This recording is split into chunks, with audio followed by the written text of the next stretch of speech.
Araceli has lived in El Paso, Texas for nearly 3 decades, since she was brought over by her parents when she was 11 years old. She and her husband have 2 businesses and a home in the border town. Her husband and their 3 children are U.S. citizens, but Araceli, she lives her life in fear. They say, Mom, but you grow here. You are from here. But I don't feel like, because when I go to my check-in appointments, the people there, they treat you different. Even though you've been here since you were a child, 28 years, Yes. you still feel like this is not your city? Yes. Araceli asks that we don't show her face, since she is still in the process of getting legal status, a process that has lasted nearly 20 years and involves check-ins with federal officials every 2 months. Every year you live in limbo, and every year you don't know if the following year you're going to be deported. Yes. How does that affect the dynamic of your life and your family life? It's very insecure. You don't know what's gonna be tomorrow. I tell my kids that anytime they can deport me.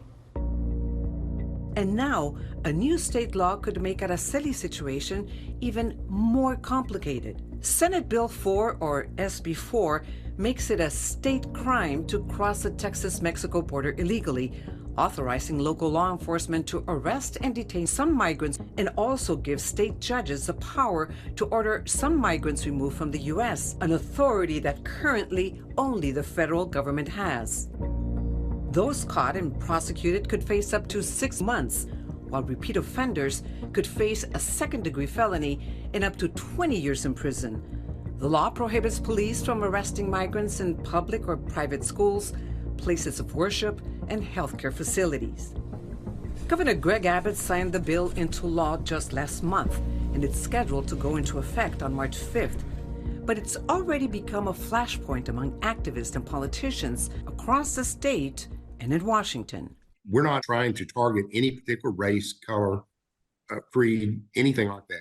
We're trying to secure our border because the Biden administration completely fails and refuses to do so. The DOJ, immigrant rights groups, and El Paso County have filed lawsuits calling the law unconstitutional. We are telling Texas that they cannot pass racist laws like this. This bill, SB 4, is completely unconstitutional, and that it should not see the light of day while we are arguing it in court. The law comes as Texas struggles to deal with a record number of migrants at the border. In fiscal year 2023, there were more than 2.4 million migrant encounters at the southern border, the highest number ever recorded. Knowing that immigration is a federal issue, why create SB 4? Well, first of all, I don't think it is entirely a federal issue.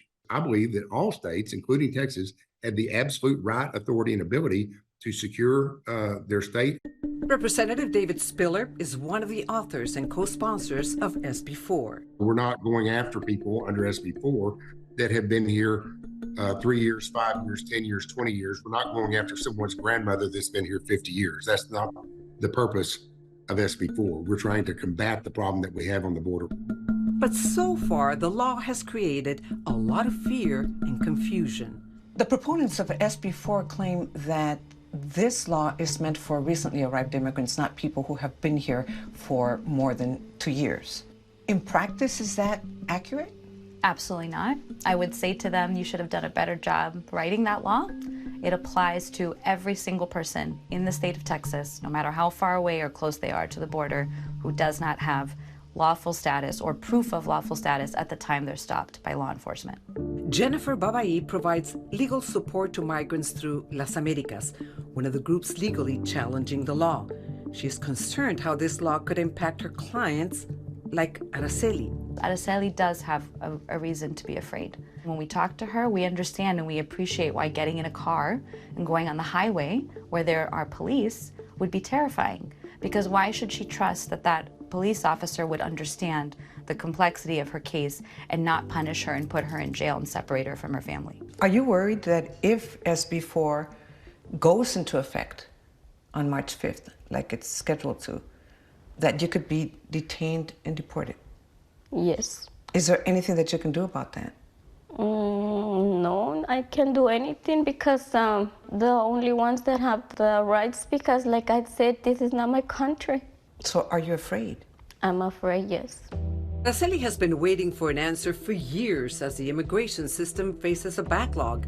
An unprecedented 3 million pending cases, most of them asylum seekers. But seeing that this canal too, and this one's very deep. And with SB4, critics worry a new strain could be put on local and state resources, including law enforcement. The border is here, and just a few yards away, you have people's homes. Correct. This is a unique community. Like I said, we've got the Mexican border 100 yards here, and we have somebody's backyard right there. So the community is at the forefront of this issue. Commander Ryan Urrutia of El Paso County Sheriff's Department took us to the border to see firsthand what could become a key area for his deputies to patrol under SB4. What is your assessment of the new law? These are federal government responsibilities. It's going to deplete our resources and deplete our ability to respond to the local community. It causes distrust in a community such as this. If you're a victim of crime, we want to know, because no matter how you got here, who you are, we want to hold those who committed the crime against you accountable. So it makes people fearful in coming forward and talking about being victims of crimes or witnesses to a crime if they feel that you might detain them and deport them. That's absolutely right. The commander has another concern too. The immigration law is very complicated on the federal side. We do not have training to identify federal documents that allow people to be in this country. We do not have the expertise. We do not have the databases to tell us if somebody is a United States citizen or not. So there's a risk of arresting somebody that is actually a United States citizen. Right. With 82% of residents in El Paso County being of Hispanic descent, critics fear the law could lead to racial profiling. But Commander Urrutia emphasizes that any stop or arrest would require probable cause, like directly seeing someone cross the border. What does enforcing that law look like for you? A law on the books is placed on there, and if our officers come across it, then they'll make arrests accordingly. But it's not going to be prioritized by the sheriff's office. SB4 passed largely along party lines, sparking conflict on the Texas House floor. You're my friend, man. All these cowards. But this hurts. Y'all don't understand the that y'all do hurts our community. And y'all don't understand that. Y'all don't live in our skin. Representative Armando Wale was angered when his colleagues cut short the debate over the bill's amendments. For him, it's personal. I come from a mixed status family. My father was deported when I was in junior high school. I have personal lived experience with this. What aspect of SB4 concerns you the most? One is giving this awesome authority to local law enforcement to determine somebody's citizenship status, but also that judge, because you would get detained if the police officer cannot determine if you're in this country legally or not, right? So then I get detained, and then I get jailed in my local jail, right? The taxpayers are footing the bill for somebody like me to be housed. Representative Wale's Houston district is 82% Hispanic. There's a lot of trepidation. There's a lot of anxiety because you're given this awesome authority to local law enforcement to make a spot determination on an encounter. Susana works with undocumented immigrants as a member of Border Network for Human Rights. She herself is undocumented and works to teach others about their rights. Si llega la policía a tocar a tu puerta, tú tienes el derecho de no abrirles. Tenemos el derecho a un proceso justo y legal si nos llega a detener inmigración.